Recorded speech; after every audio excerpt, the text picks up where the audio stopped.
Assalamualaikum warahmatullahi wabarakatuh.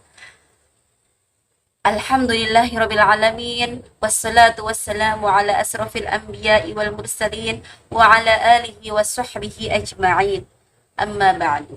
Pertama-tama marilah kita panjatkan puja dan puji syukur kita kehadirat Allah Subhanahu wa taala karena dengan nikmatnya kita bisa menghirup udara yang segar hari ini, bisa menikmati makanan buka puasa yang lezat, alhamdulillah, dan nikmat kesehatan yang diberikan Allah.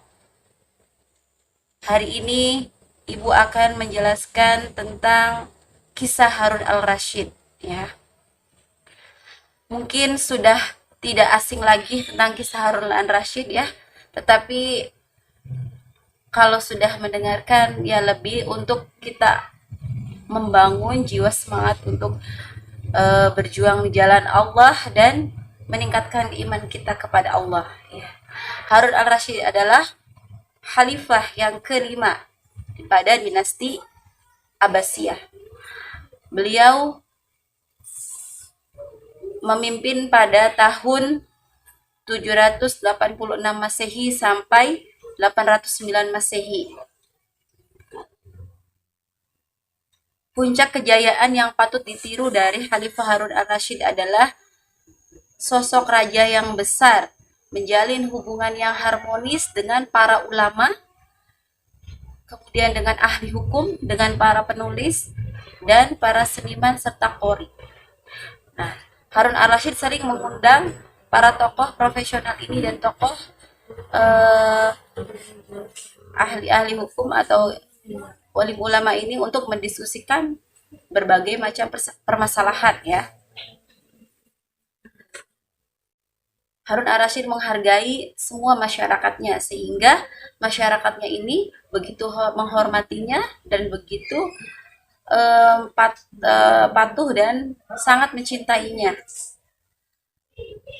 Harun al-Rasyid juga orang yang sangat rajin dalam beribadah, sehingga dijelaskan bahwa beliau itu dalam sehari melaksanakan sholat sunnah itu sebanyak 100 rakaat. Masya Allah, ya. Padahal beliau orang yang sibuk, pemimpin besar, tetapi masih tetap mendekatkan dirinya kepada Allah, ya. Subhanallah. Kemudian beliau itu 2 kali haji dalam setahun, ya, dengan mengajak para ulama dari Baghdad ke Mekah dengan berjalan kaki. Itu rutin setiap 1 tahun 2 kali. Jika beliau berhalangan tidak bisa haji, maka beliau itu akan menghajikan masyarakatnya itu sebanyak 300 orang. Dan itu penuh biayanya dari istana. Subhanallah, ya. Sangat dermawan, ya, Harun al-Rasyid ini. Kemudian beliau juga memerangi orang yang korupsi atau pejabat-pejabat yang korupsi, jadi anti korupsi, sehingga siapapun yang melakukan korupsi, baik orang yang terdekatnya, baik orang yang banyak berpengaruh di dalam hidupnya, beliau akan memecatnya dan tanpa ragu-ragu, ya, seperti yang dilakukan oleh Yahya bin Khalid, Perdana Menteri. Nah, itu langsung beliau tegas, tidak ada toleransi kalau untuk korupsi. Nah, beliau itu bersih dari korupsi, komitmen pemerintahannya juga, ya. Nah, beliau itu dijelaskan bahwa orang yang berparasnya itu putih, ya, kemudian bertinggi badannya, ya, kemudian tampan. Nah, subhanallah, ya, udah tampan, orangnya berkulit putih, tinggi, ya, fisiknya tinggi, ya. Kemudian beliau itu berkuasa dari daerah-daerah di Laut Tengah, di sebelah barat hingga ke daerah India sebelah timur, ya. Kemudian ilmu pengetahuan dan peradaban, ya, pada masanya itu puncaknya sangat gilang gemilang atau puncak kejayaannya itu di ilmu pengetahuan, ya, dan peradaban. Nah, dari pemerintahan Harun Rasyid ini mendirikan perpustakaan yang sangat besar pada masanya, yaitu bernama Bait Al-Hikmah. Di situ menerjemahkan karya-karya berbagai bangsa dari berbagai bangsa-bangsa, kemudian dijadikan satu di Bait Al-Hikmah ya, supaya orang-orang bisa membacanya ya, karya-karya para penerjemah waktu itu, para ulama. Kemudian Harun Ar-Rasyid juga ya, ketika misalnya para ilmuwan atau ulama itu memiliki karangan kitab ya, membuat kitab, kemudian akan dihitung berapa, ditimbang berat buku yang ia buat ya, karangan ulama atau para ilmuwan itu berapa beratnya, ditimbang, kemudian diberikan emas seberat buku itu pula atau kitab itu.